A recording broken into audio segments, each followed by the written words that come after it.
नमस्कार दोस्तों, स्वागत है आप सभी का आपके अपने चैनल आज स्टडी ऑफिशियल पर। तो दोस्तों, जैसा कि कल हमने जाना था कि एस जयशंकर जो कि भारत के विदेश मंत्री हैं, वो पाकिस्तान जा रहे हैं। वो क्यों जा रहे हैं, पाकिस्तान में क्या होगा, कैसे भारत ने साफ कर दिया है कि पाकिस्तान और भारत के बीच में किसी भी तरह की कोई द्विपक्षीय वार्ता नहीं होगी। इन सब के ऊपर हम कल बात कर चुके हैं। लेकिन दोस्तों, आज हम बात करेंगे भारत और पाकिस्तान के बीच एक अहम मुद्दे पर। तो दोस्तों, जैसा कि आप सब जानते हैं कि हाल ही में पाकिस्तान में होने वाले शंघाई सहयोग संगठन यानी कि एससीओ के शिखर सम्मेलन में भारत ने अपने विदेश मंत्री एस जयशंकर को भेजने का फैसला लिया है।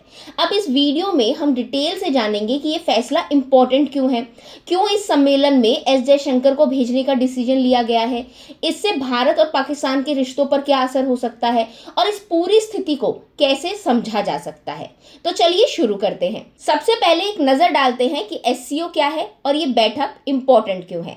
तो दोस्तों, एससीओ यानी कि शंघाई सहयोग संगठन एक अंतरराष्ट्रीय संगठन है जिसमें भारत, चीन, रूस, पाकिस्तान समेत कई देश शामिल हैं और इसका मुख्य उद्देश्य है रीजनल सिक्योरिटी, इकोनॉमिक सपोर्ट और पॉलिटिकल स्टेबिलिटी को बढ़ावा देना। अब इस संगठन की एक खास बैठक होती है जिसे council of heads of governments यानी कि CHG कहा जाता है और इसी बैठक की मेजबानी इस बार पाकिस्तान कर रहा है। अब अगर बात करें एससीओ के महत्व की, तो दोस्तों एससीओ का भारत के लिए भी बहुत ज्यादा महत्व है क्योंकि ये मंच भारत को रीजनल और ग्लोबल इश्यूज पर अपनी सिचुएशन को क्लियर करने का मौका देता है। चलिए अब आते हैं मेन क्वेश्चन पर। आखिर भारत ने एस जयशंकर को ही पाकिस्तान भेजने का डिसीजन क्यों लिया?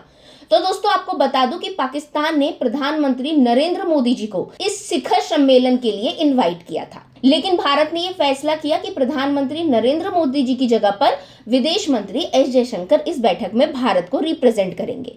अब ये फैसला इसलिए खास है क्योंकि इससे साफ होता है कि भारत पाकिस्तान के साथ अपने कूटनीतिक संबंध यानी कि डिप्लोमेटिक रिलेशंस को सामान्य बनाए रखना चाहता है। लेकिन दोस्तों, जैसा कि मैंने आपको पहले भी बताया था कि आतंकवाद और बॉर्डर के मुद्दे पर भारत का रुख साफ है। भारत ने यह साफ कर दिया है कि जब तक पाकिस्तान आतंकवाद बढ़ाता रहेगा और उसका समर्थन करता रहेगा, तब तक भारत उससे सीधे तौर पर बात नहीं करेगा। चलिए अब बात करते हैं एस जयशंकर जी की। तो दोस्तों, एस जयशंकर जी को भारत का चाणक्य कहा जाता है और उनके डिप्लोमेटिक स्किल्स की वजह से ही कई बार भारत ने अंतरराष्ट्रीय मंचों पर बड़ी सफलता हासिल की है। ऐसे में उनकी पाकिस्तान यात्रा निश्चित रूप से इंपॉर्टेंट मानी जा रही है। अब दोस्तों, जब भारत ने विदेश मंत्री एस जयशंकर जी को इस शिखर में भेजने का फैसला किया है, तो इससे ये साफ हो गया है कि भारत एससीओ जैसे अंतरराष्ट्रीय मंचों पर अपनी प्रेजेंस को बनाए रखना चाहता है। भारत इसे इग्नोर या अवॉइड नहीं करना चाहता। अब दोस्तों, यहाँ ध्यान देने वाली बात जो है वो ये है कि एससीओ का उद्देश्य सिर्फ सिक्योरिटी और आतंकवाद पर चर्चा करना नहीं है, बल्कि इसका बड़ा उद्देश्य फाइनेंस और सोशल डेवलपमेंट को भी बढ़ावा देना है। ऐसे में जयशंकर जी का प्रेजेंस भारत और अपने पड़ोसी देशों के साथ बेहतर तालमेल और सहयोग की दिशा में काम कर सकता है।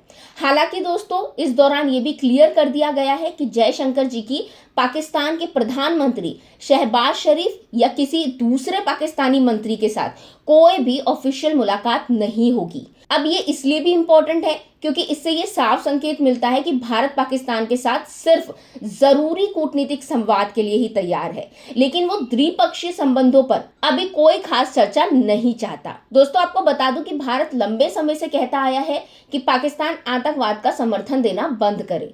विदेश मंत्री एस जयशंकर ने भी हाल में संयुक्त राष्ट्र महासभा में ये साफ कर दिया था कि पाकिस्तान की आतंकवाद को बढ़ावा देने वाली नीतियां कभी सफल नहीं हो सकती। ऐसे में जब जयशंकर पाकिस्तान में एससीओ शिखर सम्मेलन में हिस्सा लेंगे, तो ये संभावना है कि आतंकवाद का मुद्दा एक बार फिर से उभर कर सामने आएगा। अब जयशंकर जी की कूटनीतिक शैली हमेशा से स्पष्ट और सशक्त रही है। वो अपनी बात को बड़े प्रभावशाली ढंग से रखते हैं और उन्होंने कई बार अंतरराष्ट्रीय मंचों पर पश्चिमी देशों और उनके दोहरे मापदंडों पर सवाल उठाए हैं। ऐसे में उनकी ये यात्रा न केवल भारत के पक्ष को मजबूती से रखने का एक मौका है, बल्कि ये पाकिस्तान को भी साफ संदेश देने का एक अवसर है। चलिए अब बात करते हैं भारत और पाकिस्तान के रिश्ते की। तो दोस्तों आपको बता दूं कि भारत और पाकिस्तान के बीच पिछले कुछ सालों से रिश्ते बहुत ही तनावपूर्ण रहे हैं। खास तौर से पुलवामा अटैक के बाद दोनों देशों के बीच खटास आ गई है और भारत ने पाकिस्तान पर आतंकवाद को बढ़ावा देने का आरोप भी लगाया है। इसके बाद भारत ने पाकिस्तान के बालाकोट में आतंकी ठिकानों पर हवाई हमले भी किए थे। इसके अलावा अनुच्छेद 370 को हटाने के बाद पाकिस्तान ने भारत के साथ अपने रिश्तों को भी सीमित कर दिया था। तो दोस्तों ये था आज का वीडियो एस जयशंकर जी के पाकिस्तान दौरे का। आपको ये वीडियो कैसा लगा हमें कमेंट में जरूर बताएं और वीडियो को लाइक करें, शेयर करें और चैनल को सब्सक्राइब करना बिल्कुल ना भूलें। अब मिलेंगे अगले वीडियो में। Thank you.